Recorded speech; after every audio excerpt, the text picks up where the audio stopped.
Picture the richest person you know, or the richest person you've seen online. What do you see? Probably a luxury car, an expensive watch, designer clothes, a house that looks like a hotel, vacations that look like they cost more than your rent. Everything loud, everything visible, everything screaming, "Look how much money I have." Now, here's what I want you to consider.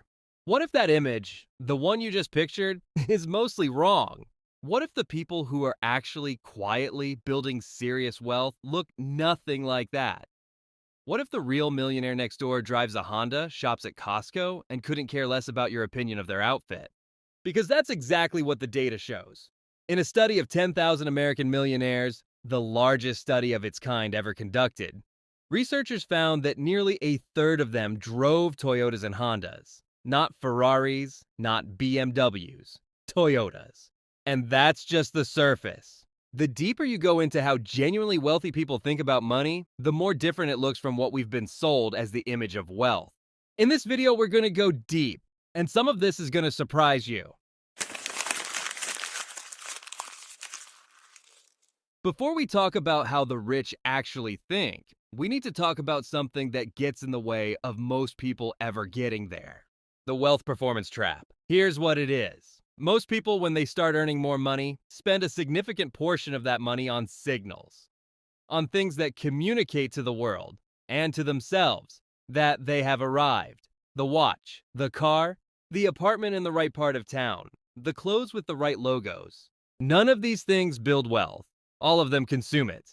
But they feel like wealth because they look like what wealth is supposed to look like. And here's the cruel irony at the center of this. The people who spend the most on looking wealthy are often the least wealthy. And the people who are genuinely wealthy are frequently the ones you'd never guess. Research published in the Personality and Social Psychology Bulletin found that genuinely wealthy, self-made individuals tend to have very high internal self-confidence. They don't need external signals to confirm their status to themselves or anyone else. The expensive watch isn't necessary because they're not trying to prove anything. But the person who stretches their budget for that watch, who buys it not because they love watches, but because of what it communicates, is buying validation. And validation is one of the most expensive things you can purchase because it never fully delivers what it promises. You buy the thing, you get the brief feeling, then it becomes normal. And you need the next thing. This cycle is what separates the people performing wealth from the people building it.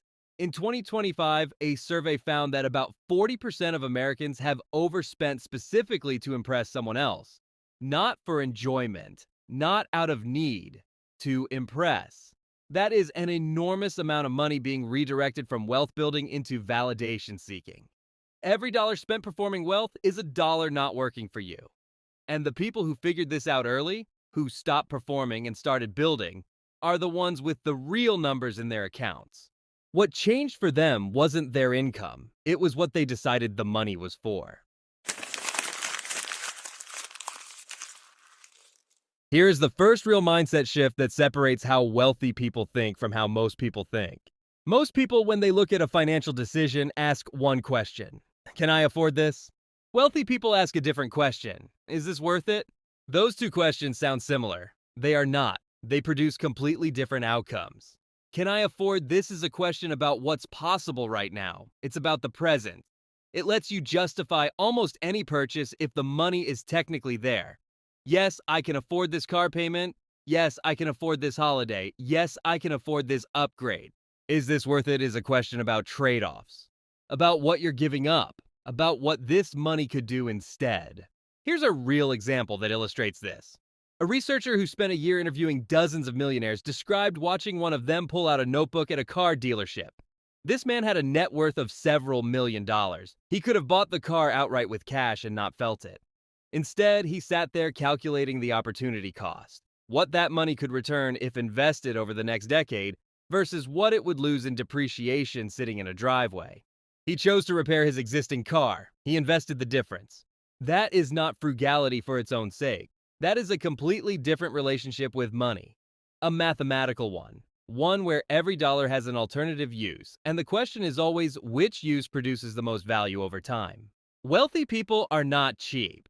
They will spend freely and significantly on things that produce returns on their health, on their education, on their business, on relationships and experiences that genuinely matter to them. What they don't do is spend on things whose only function is appearance. One CEO interviewed by Reader's Digest said it plainly. He flies coach every time. His reasoning was direct. First class and economy get to the same place at the same time. The extra cost produces nothing, so it goes somewhere that does. That logic, applied consistently across thousands of decisions over years, is what builds wealth. Not one big decision, 1,000 small ones, each made with the same question. Not can I afford it? Is it worth it? If there is one habit that shows up more consistently than any other across wealthy people, it is this. They treat saving and investing as the first expense, not the last. Most people's relationship with saving looks like this. Income comes in, bills get paid, lifestyle gets funded, and whatever is left at the end of the month, if anything is left, gets saved. The problem with that system is obvious once you see it. Whatever is left is usually nothing, because spending expands to fill available income. The lifestyle always finds a way to absorb what's there. Wealthy people reverse the order. Income comes in, a fixed amount, a percentage, a flat number, something non-negotiable, goes directly into savings or investments before anything else happens. Before the bills, before the groceries, before the lifestyle. That amount is not available to spend because it never enters the spending account in the first place. This is called paying yourself first. And while the phrase is simple, the discipline behind it is powerful. The reason it works is that it removes the decision entirely. You don't have to choose at the end of every month whether to save. The system already did it. Willpower is not involved. And willpower-based financial strategies almost always fail because willpower is a finite resource that depletes under the exact conditions and stress, tiredness, temptation when you most need it. Automation turns saving from a decision into a default. And defaults are what actually shape behavior over time. A Ramsey Solutions study of 10,000 millionaires found that investing consistently, automatically, regularly, without trying to time the market, was one of the most common habits across the group. They were not making dramatic moves. They were not chasing trends. They were simply showing up every month with the same amount for years. That consistency, compounded over time, is what produced the result. The average person waits until they earn more to start saving seriously. Wealthy people start with whatever they have, and they build the habit before the amounts feel meaningful. Because the habit is the point. The amounts follow. Here is a distinction that most people have never been taught, and it explains a massive amount about why high earners can still be financially fragile. Income is what comes in, net worth is what stays. Most people measure their financial progress by their income. I got a raise. I'm earning more than I was last year. I'm doing better. But income is just flow. It passes through. What matters is what accumulates. What you own minus what you owe. Someone earning $40,000 a year who spends $35,000 and invests $5,000 consistently is building more real wealth than someone earning $150,000 a year who spends $148,000 and saves almost nothing. The first person has a growing net worth. The second person has an impressive salary and nothing to show for it. Wealthy people obsess over net worth. They track it. They know the number. They watch it move. And that number becomes the real scoreboard, not what they earn, but what they keep and grow. This reframe changes behavior immediately because it reveals something most people hide from themselves. High earners who don't track their net worth often have no idea how financially vulnerable they actually are. The salary feels like security. But salary alone, without assets, without savings, without investments, is one job loss away from nothing. Nearly 62% of people earning over $300,000 a year struggle with credit card debt, according to a 2025 BHG financial survey. That number is not an income problem. That is a net worth problem. It is the result of treating income as the metric that matters and ignoring the gap between what flows in and what actually stays. The shift is simple to describe and genuinely hard to make. Stop asking what you earn. Start asking what you're worth. financially in the technical sense. Assets minus liabilities, updated monthly. If that number is growing, you are building wealth regardless of what your salary says. If it's flat or shrinking, you have a problem regardless of how good your paycheck looks. The scoreboard that matters has always been net worth. Most people just never learn to check it. There is a time horizon difference between how wealthy people think about money and how most people think about money, and it is more significant than almost anything else. Most financial decisions get made in the context of right now, this month's budget, this week's cash flow. Whether I can afford this thing today, the frame is short. The payoff being optimized for is immediate. Wealthy people think in decades. The question is not, what does this cost this month? The question is, what does this decision look like in 10 years? In 20? This produces very different choices. A $500 monthly car payment is a manageable expense right now. Over 10 years, it is $60,000. And if that $500 had been invested monthly instead at a modest return, it would be significantly more than that. The wealthy person does that math. Before, not after. This long-term framing is why wealthy people are so calm about short-term volatility. When markets drop, most people panic. They feel the loss immediately and want to stop it. Wealthy investors think in decades. A market correction in year 3 of a 30-year investment horizon is irrelevant. It's noise. They don't sell, they often buy more. Warren Buffett, perhaps the most studied investor in history, famously said his favorite holding period is forever. That is not a clever saying. That is a philosophy that produces results ordinary short-term thinking cannot match.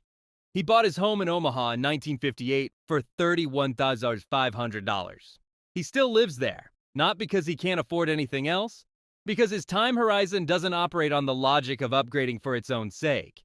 The long-term mindset also changes how wealthy people think about learning and self-development. Investing in education or skills feels costly in the short term. Over a decade, it can multiply earning potential dramatically. The wealthy person sees that return clearly. The short-term thinker sees the upfront cost and stops there. Time horizon is a filter. Everything looks different through a 10-year lens than it does through a 10-day one. And the people who train themselves to use the longer lens consistently make different, better, calmer decisions with money.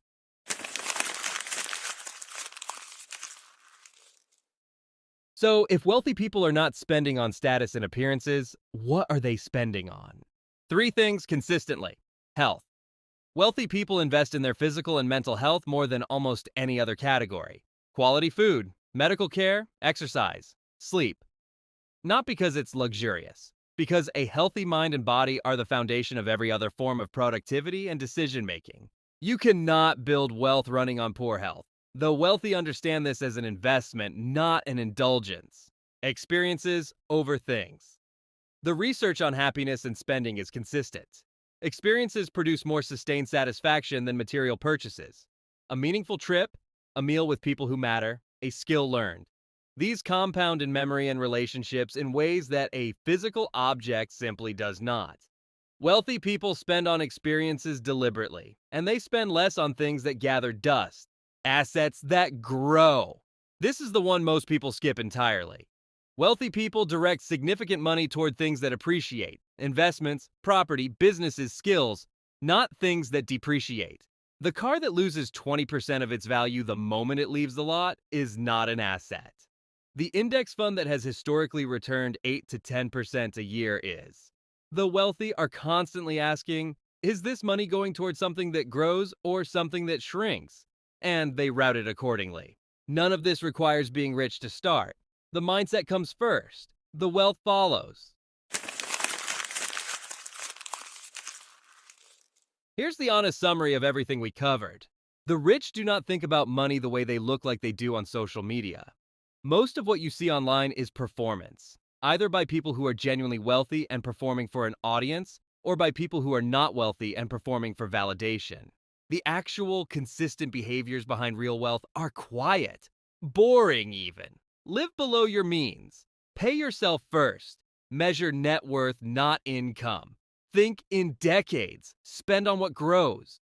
None of this is secret. None of it requires a high income to begin.